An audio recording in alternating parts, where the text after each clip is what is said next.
argue in front of the court and I'm out of gas and just say, no, I'm not going to hear argument, and I feel bad about it. But with you two, I don't feel that bad. I actually didn't read all that much new in the additional papers with respect to the remaining elements.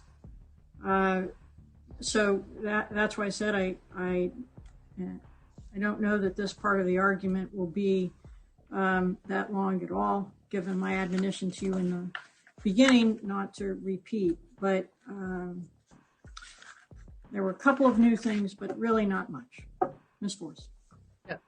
Thank you, Your Honor. What I'd like to do is to focus on a few things that we did not point out in our papers that are uncontested by Apple in its papers as to the irreparable harm that is real, that is actual, and that is happening today.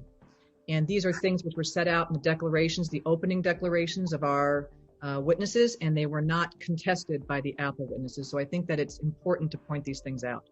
One is that the iOS business for Epic has been shuttered.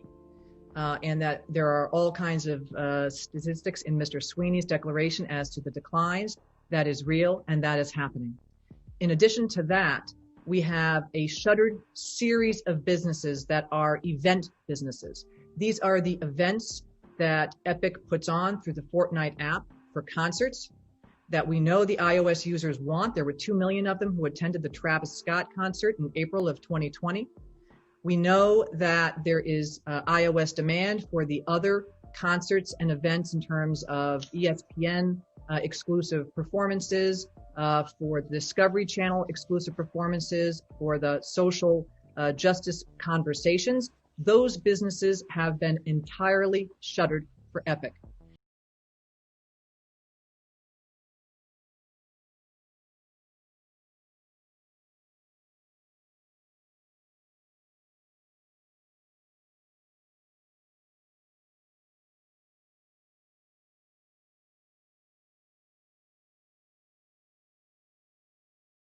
And entirely shuttered for Epic.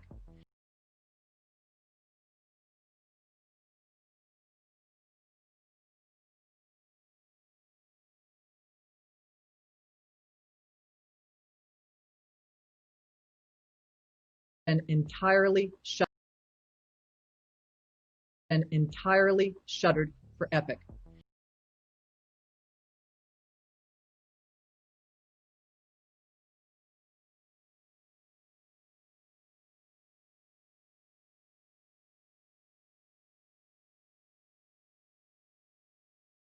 And entirely shuttered for Epic. Those iOS businesses for Epic. So there is an across-the-board amount of collective punishment against all of Epic's iOS businesses which have been shuttered, and where Apple is not contesting those facts. Your Honor, I'd also like to talk about one argument in this regard that Apple raises with respect to whether or not the preliminary injunction context is a context in which the case law, which suggests that the breach by Epic of its contractual relationship with Apple gives it the right not to have to deal any longer and to terminate at will its contracts, and whether or not it withdraws and impacts the equitable ability of this court to provide injunctive relief.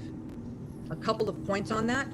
What I'd like to say first, Your Honor, is the great irony that it would be if it in fact were the case that the same act that for the Supreme Court cannot be held as a basis for denying recovery at the end of a case could nevertheless allow for the complete destruction of a business during a case. It has got to be. The argument with respect to that particular topic really does hinge on the fact that you succeed, right? And it goes back to the likelihood of success on the merits.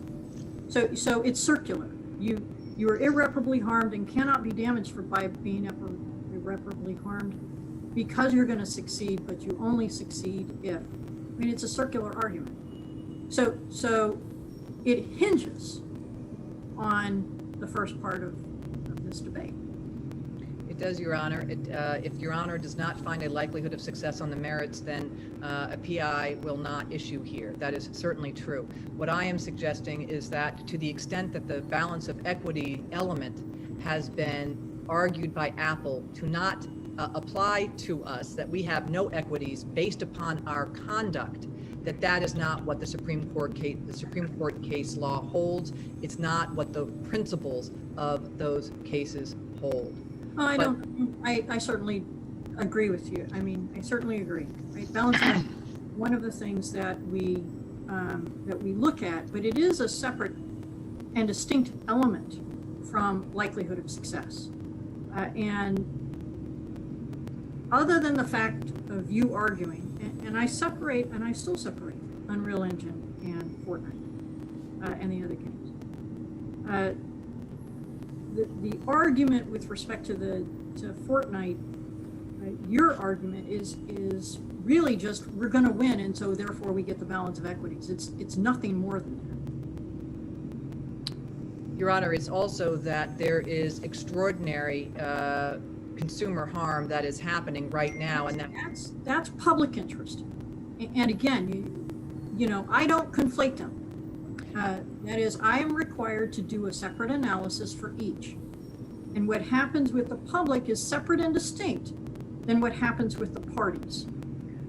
And those need to be evaluated separately. I agree with you, Your Honor. And my point for the balance of the equities is that to the extent that you have an entity here, Epic, that is actually ceasing to comply with an anti-competitive provision, which we believe the certain provisions of the Apple contracts constitute, that those equities are in our favor, and that when consumers are harmed by the fact that there's retaliation for that lack of compliance with an anti-competitive provision, that those equities are also in our favor. I agree with you that the harm to the public actually hits on multiple factors, but it also hits on balance of the equities. I can, Your Honor, if you would like, for a moment, talk about Apple's arguments that there are security issues that somehow take away our arguments on the public interest.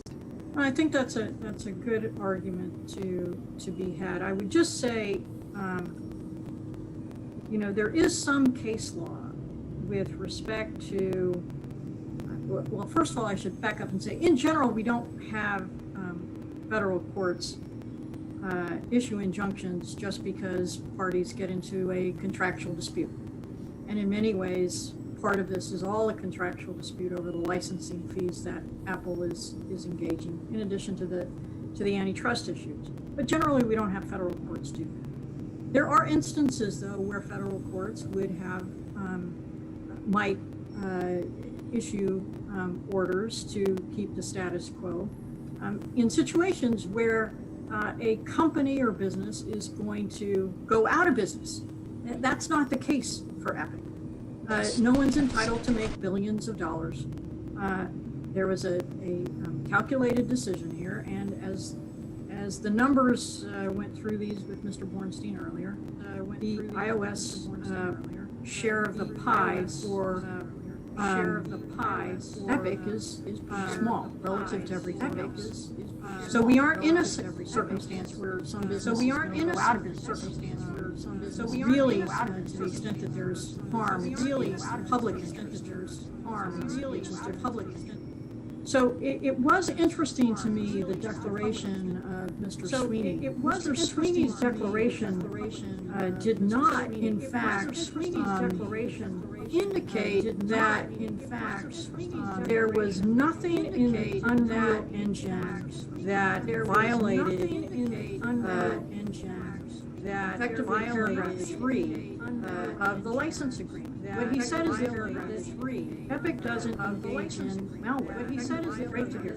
Glad to hear. Epic doesn't think anybody, any reputable company should engage in malware. I don't think anybody, any reputable company. But he didn't go further to say that there is nothing nothing in there to say that interferes with Apple software or services that interferes.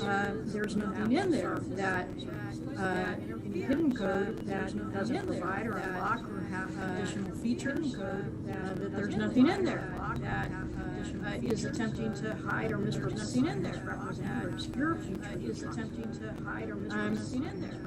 Why is and is Well, Your Honor, there are a couple of facts about the Unreal Engine that make that argument that it could somehow act as a Trojan horse. Really, it's a total straw man. Number one, the Unreal Engine is not consumer-facing. This is a development platform on which app developers make their own apps.